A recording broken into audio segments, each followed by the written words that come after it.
Hey everyone, it's me, and welcome back to my channel. I know in my last video I said that there was another video that was going to be coming out before this video. That turned out to be a lie because I never got the motivation to make the thumbnail for that video, but that video will come out eventually. But in the meantime, I decided I was going to try and stick to my word and get out this Disney Channel original movie review video before the end of August. So hopefully you are seeing this on August 31st and not on September 1st or later. But anyway, we're going to go a little bit out of order with this. I think that this title, the Disney Channel original movie review, is a little bit of a misnomer because most of the movies that I'm reviewing today are actually Disney original movies.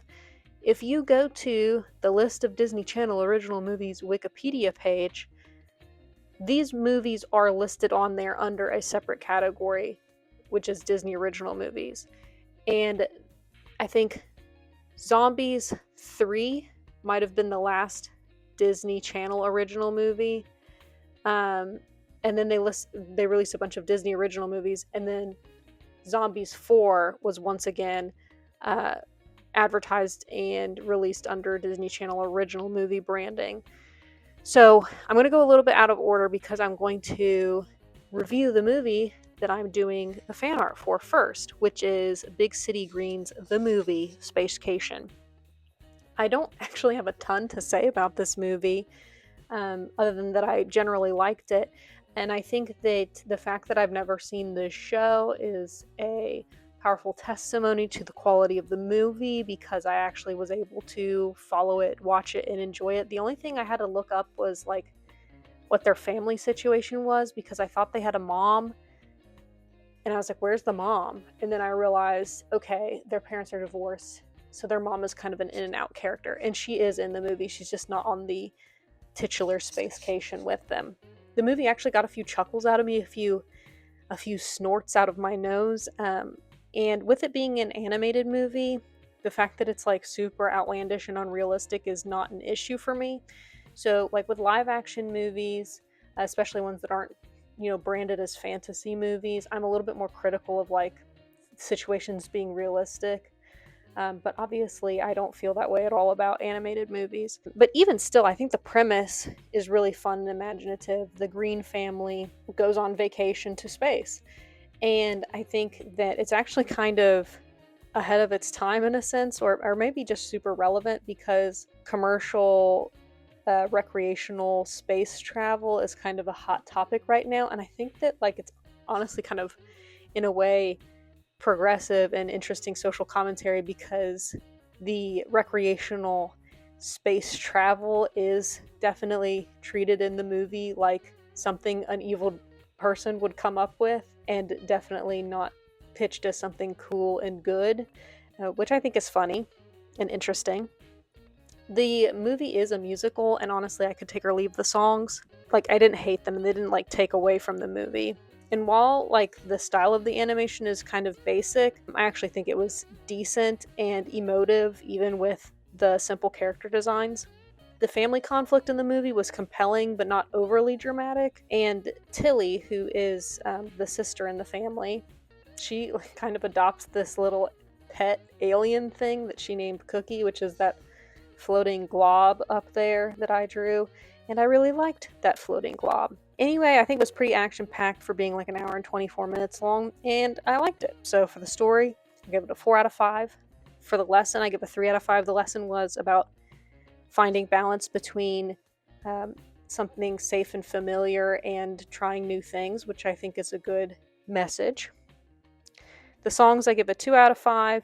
The enjoyability, I give a 4 out of 5, and I don't tend to rate the acting on animated films. I mean, I could rate the voice acting, but I'm not going to. So that is Big City Greens, the movie Spacecation. Okay, so I just checked my notes, and actually I was wrong. So Zombies 3 was not the last Disney Channel original movie before they started making the Disney original movies. Under Wraps 2 was the last Disney Channel original movie before they switched the branding over. And I'll talk about Under Wraps 2 next. And actually, I watched Under Wraps 2 almost a year ago at this point. I don't know. I guess I was just in a Halloweeny mood. I watched it on October 27th, 2024. So it's been a long time since I've watched it, but I actually did write down my review at the time because I was planning to review it, even though it's been over a year or almost a year. But I think that I'm refreshing my memory of the movie. I thought it was okay. The opening scene I thought was corny and unnecessary. It opens with a bunch of like explanation about this gutsy Gilbert character. So Gilbert is the main character, is one of his best friends, and the kid who plays Gilbert is kind of hammy. I don't think he is a particularly good actor, so I really didn't like hardly any scenes with him in it. But there's an evil mummy in this movie named Sobek, and I think that like they did a really good job of making him pretty spooky and creepy, like kind of as scary as he could be for a little kids movie. And this movie is set during the fall, during Halloween, and they did an excellent job creating that atmosphere with fall foliage and this autumnal setting, and it kind of had a Halloween Town vibe with how many Halloween decorations were present in the movie. So like the backdrop of this movie is the girl, I can't remember her name, I'll put it on the screen. Her dad is getting remarried, and they're getting remarried, I believe, on Halloween.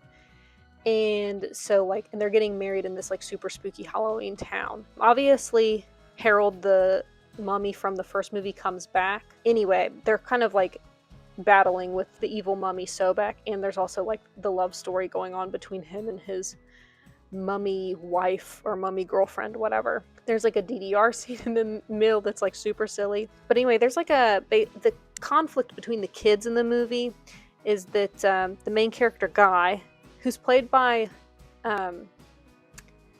Malachi Barton, who plays Victor in the new Zombies 4. I can't remember his character's name either, but anyway, he's kind of jealous because Gilbert and the girl are buddy because they're part of like the school newspaper together or something like that, and he feels left out, and he's like he's big in his feelings, okay? And he kind of is acting out in the movie, but so basically at the end there's an apology scene between, these friends, and I felt like it was actually a really good scene.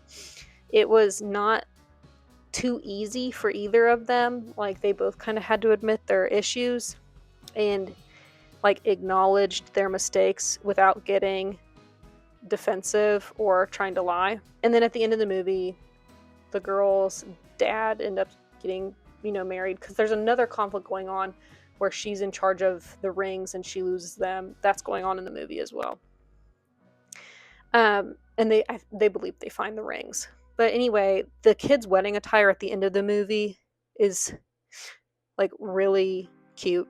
So overall, the movie was pretty cute, but not as good as the first Under Wraps, and definitely I don't think like necessary. So I gave the story a 3 out of 5.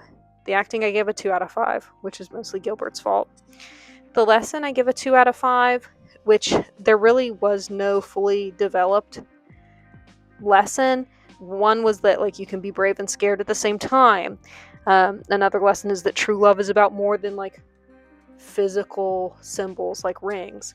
And another lesson is friendship is better than division. But like none of those themes were very well developed. Enjoyability, I give a 3 out of 5. And I will mention that there's no rewatch bonus for this one either. Okay, next up is The Prom Pact, which came out in March of 2023, and I was actually pretty excited to watch this movie when it came out, and I did watch it when it came out, but I didn't write down my review at the time, and I did not like the movie, and so I was kind of chagrined that I had to rewatch it for this video, like I said, because I didn't like it. It immediately does not feel like a Disney Channel original movie when watching it, and it's not. It was one of the ones released as a Disney original movie.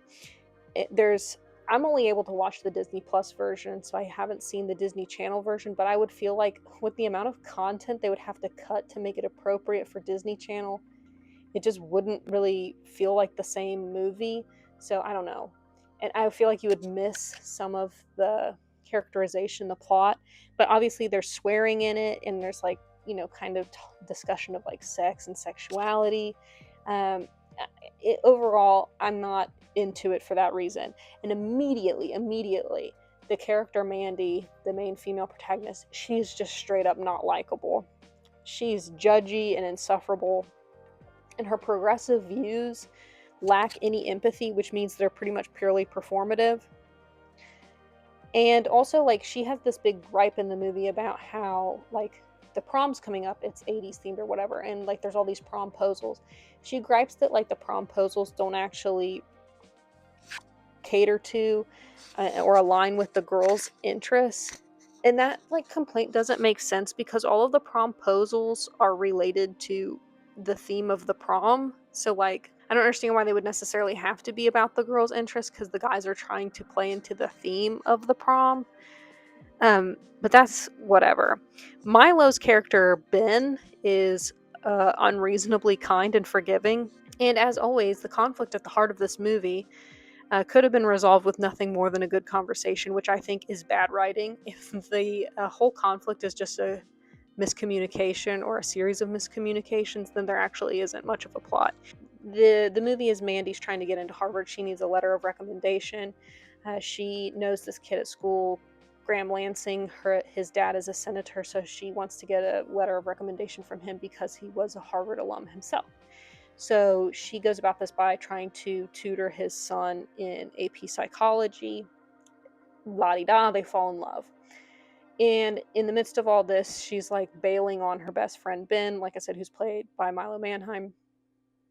And so, like, there's two conflicts, like, basically at the end of the movie. She and Graham both believe that they're being used by the other. And then obviously there's miscommunication about the prom pact itself, which is an agreement that she made with her best friend Ben to go to prom together. Overall, it's just like a super predictable movie with just drama, like unnecessary drama, like I said, that could have been resolved with good conversations. And another thing is that the character Ben, who's played by Milo Manheim, would be 100% better off without Mandy as a friend at all. So, like, at the end when they reconcile, I'm like, I mean, it's nice that you forgave her and all that, but I would probably just cut this person out of my life because she is so selfish and unlikable. Like, what is the benefit of being friends with her? And even, like, there's a scene at the end. This is, I guess, a spoiler. Mandy pulls the strings so that he can be prom king and dance with the girl he has a crush on. And that scene is humiliating. Like, she more or less humiliates him in order for him to get this moment with the girl that he likes. And I felt bad for him. All of Mandy's solutions to her relationship with Ben involve embarrassing him in some way. So anyway, the story is 1 out of 5. It's just a cliche and poorly written, I think. The acting gets a 4 out of 5. The lesson is a 2 out of 5. Don't let life pass you by, kind of thing. And don't let your youth pass you by. But the thing that irritates me about this lesson is that in, like, teen movies, it's always about going to prom. And I gotta tell you, I didn't go to prom when I was in high school, and I really don't feel like I missed out on my entire youth because of it. The enjoyability got a 2 out of 5. And I would skip this one. I would not watch it again. All right, next up is The Slumber Party, which is another Disney original movie. It came out in July of 2023. This movie is kind of like The Hangover for babies because they have a slumber party, they hire a hypnotist, he causes them to forget everything they did that night, and they kind of have to retrace their steps and, I guess, sort of solve a mystery. That is, their friend Anna Maria's missing. She's disappeared. And it's really inconvenient because it is her birthday and also the day that her father is getting remarried. Whoever is writing these Disney original movies and Disney Channel original movies just loves divorce and remarriage, and they keep making movies about it. And Anna Maria's whole conflict is that she's like, I don't want my dad to get remarried. I don't want my parents to be divorced. I don't want a new stepsister. I don't want all this. And basically, she's painted as being a selfish person for this. And her friends at the beginning of the movie kind of gang up on her and be like, none of us have perfect families either. And listen, I will always take Anna Maria's side in this. I understand that divorce is common, but forcing kids to accept new family members and change their traditions is unfair. And especially if you try and tell them how to feel about it, like, there's never any acknowledgement that, like, yeah, we're your parents and we screwed up, you know? Like, you didn't ask to be born, and then we turned your life upside down by failing in our marriage. And, like, I feel like kids that deserve an apology for that. And one of the other girls in the group, her name is Paige, she tries to convince Anna Maria that her life isn't so bad because Paige's mom has been remarried like 4 times. And it's like, girl, that's unstable and traumatizing. Don't try and normalize your mother's irresponsible behavior and toxic relationships.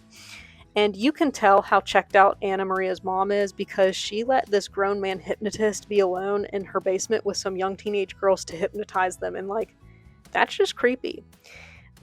Paige's brother Mikey is a style icon and definite highlight of the movie. There's a scene where he sings a duet with this girl Veronica, and the duet's the song, this could be the start of something new from High School Musical. And that scene made me laugh and cringe. I actually feel like that was kind of the theme of this movie, was just like continual cringing. But honestly, I feel like we kind of missed the best part of the movie, which was the actual slumber party, because we see the beginning of the party with them getting hypnotized, and then we see them waking up in the morning confused and trying to solve everything. It seems like all of the coolest parts of the story happened that we just didn't get to see. Yeah, I think I would have liked to see more of it. And they do kind of like a montage at the end, but I feel like I still have a lot of questions about what happened that night. But anyway, I give the story a 3 out of 5. The acting gets a 2 out of 5. It was not good. The lesson gets a 2 out of 5. The lesson is don't be afraid of change and trying new things. Bleh, whatever. And the enjoyability, I give a 3 out of 5. Okay, next up is The Naughty Nine, another Disney original movie, came out in November of 2023, and I actually watched it in December of 2023, and I haven't rewatched it since, so I'm going off of memory on this one too, but I can tell you right off the bat that I actually liked this one. This one was very clever and cute, and because it's Christmassy, I think it has an inherent rewatchability to it. But why does this movie do the thing where the parents don't know where the Santa gifts come from? Like, and they act like they don't believe in Santa. It's like, surely wouldn't this issue come up every year when your kid's opening presents from this guy that you don't seem to believe in? Like, I don't understand why in these movies, why can't everyone just agree that Santa is real? Anyway, so the point of this movie is these kids are on the naughty list. They don't get their Christmas gifts from Santa, and so they want to break into the North Pole and get what they think they deserve, which I think is just so cute and clever. And it's like like an Ocean's 11 type of movie. You can kind of tell that from the title, The Naughty Nine. So they break into the North Pole. And like they start off by disabling cameras. And I guess the question I have is, if Santa knows everything, why would disabling cameras be effective? But otherwise, it's a super cute concept. I think Christmas movies are usually cheesy and stupid, but I don't know, that's part of the charm. So I guess that this movie kind of gets graded on a curve anyway, but I actually think it's good for a Christmas movie. And I actually could see this one making the list for annual viewing for a lot of people, or for me, I think I'll probably watch it again this year because I liked it. And if anything, the cute elf outfits at the North Pole are worth watching the movie for in and of themselves. Those are really cute outfits. So for The Naughty Nine, I give the story a 4 out of 5, the acting a 3 out of 5, the lesson gets a 5 out of 5. I don't even really remember what it was, just that I liked it. And the enjoyability gets a 4 out of 5. And like I said, I would rewatch this one, so it will get a rewatch bonus. Okay, so lastly is Descendants Rise of Red, which came out in August of 2024. I feel like there's a lot of expectations in the Descendants franchise. It's very important to a lot of people and well-loved. I don't know. I have mixed feelings about this movie. I can't decide if I think it's good or bad. I think it's bad. But anyway, there's a lot of exposition in the beginning about Wonderland and how does Uma know about the Queen of Hearts and her daughter if Wonderland's been shut off for 30 years or whatever. Red's opening number is pretty good and hype. I think that getting Brandy and Paolo, I don't know how to say his last name, Montalban, from the 1997 Cinderella was cool too. So they played Cinderella and Prince Charming, who are, Chloe's parents. Chloe, who is Cinderella's daughter, her shoes are so whack, and I'm so glad they got destroyed by the end of the movie. That's a spoiler, but I dislike rap songs in Disney Channel original movies, but the gospel style backing vocals in Love Ain't It were excellent. I really liked them. Also, I think Uma, she becomes the principal of Auradon Prep at the beginning of the movie. If you don't remember, she is Ursula's daughter and former villain herself. I think that making her principal is absolutely crazy. Red's mom, she's the Queen of Hearts. Red gets invited to come to school, kind of like how Ben invited the kids from the Isle to come to Aradon Prep. Uma's doing the same thing with the daughter of Queen of Hearts from Wonderland. Her mom tries to stage a coup. So they go back in time to when Aradon Prep was Merlin Academy, and honestly, it's giving Hogwarts. And the thing is, I don't even want to talk about this, but the wigs in this movie are whack, whack, whack. So Cinderella, her wig is whack. And I'm not even going to mention too much of it, but Chloe's wig, her hair length, color, and style changes every 30 minutes. I don't understand why there was no consistency in the wig department. But I also find it odd that there's no difference in how the kids dressed 30 years ago. They're wearing the same kind of weird street style that the kids in the Descendants movies, are wearing 30 years later. I also dislike how this movie rewrote Cinderella and Prince Charming's origin story, because in this version, they already know each other and they meet at basically the school's equivalent of prom. Well, they don't meet, but they fall in love there. Anyway, the other thing I dislike is that I feel like they kind of rewrote Cinderella's character. Part of Cinderella, her character, is that she's hopeful and optimistic, but they made her really cynical in this movie, which I think is a strange choice. I feel like part of Cinderella's whole character is that, in spite of being abused, she holds out hope, not only for people, but for her own life and circumstances. But in this movie, we just don't see that. It's also crazy to me that Merlin, who I guess was the headmaster of the school back when it was Merlin Academy, he enchanted these cursed books, these banned books in his office. And he enchanted them to protect them, but with swords that would literally kill intruders. And it's who would intrude on the principal's office? I don't know, students. So he would kill a student just to keep them from getting their hands on a cookbook. And anyway, so the point is that Chloe and Red go back in time to try and stop Red's mom from becoming evil, and that occurred at the school dance when a prank was pulled on her. And so they're stealing this cookbook because the cookbook has a recipe in it that they were going to use on the Queen of Hearts to embarrass her at the prom. So all they needed to do was keep the cookbook from falling into the hands of the people who were going to prank the Queen of Hearts. Well, I guess before she was the Queen of Hearts, but anyway. So they open the cookbook at the end, and I don't understand why they needed to open it, because the whole point was just to keep it away from the villains. The movie makes very little sense, and honestly, the majority of the movie, the whole bit where they travel back in time, could be described in a single sentence. Chloe and Red go back in time to prevent a prank from being pulled on Red's mom, and they succeed in doing so. Okay, one sentence, and that's the majority of the movie. And the thing is that I don't understand, I guess, is Red a freshman? She would be a freshman, because otherwise I don't understand any of it. If they went back in time and kept her mom from being evil, then Wonderland would have never gotten shut off from Aradon. They would already have been part of the United Kingdom of Magical Lands that Aradon is. And Red would already be attending Aradon Prep, I guess, unless she's a freshman like Chloe seems to be. And if so, why? I don't know. It seems like this opening ceremony of the school year, there's only 2 new students, which are Chloe and Red. I don't know. What would be the point of Uma being the principal? Because she says at the beginning of the movie that the reason that she's the principal is because Mal and Ben left her in charge because they wanted her to shake things up. But if Wonderland was already integrated into Aradon because the evil queen never turned evil, the Queen of Hearts never turned evil, then why would it be necessary for Uma to be the principal in the first place? I don't know.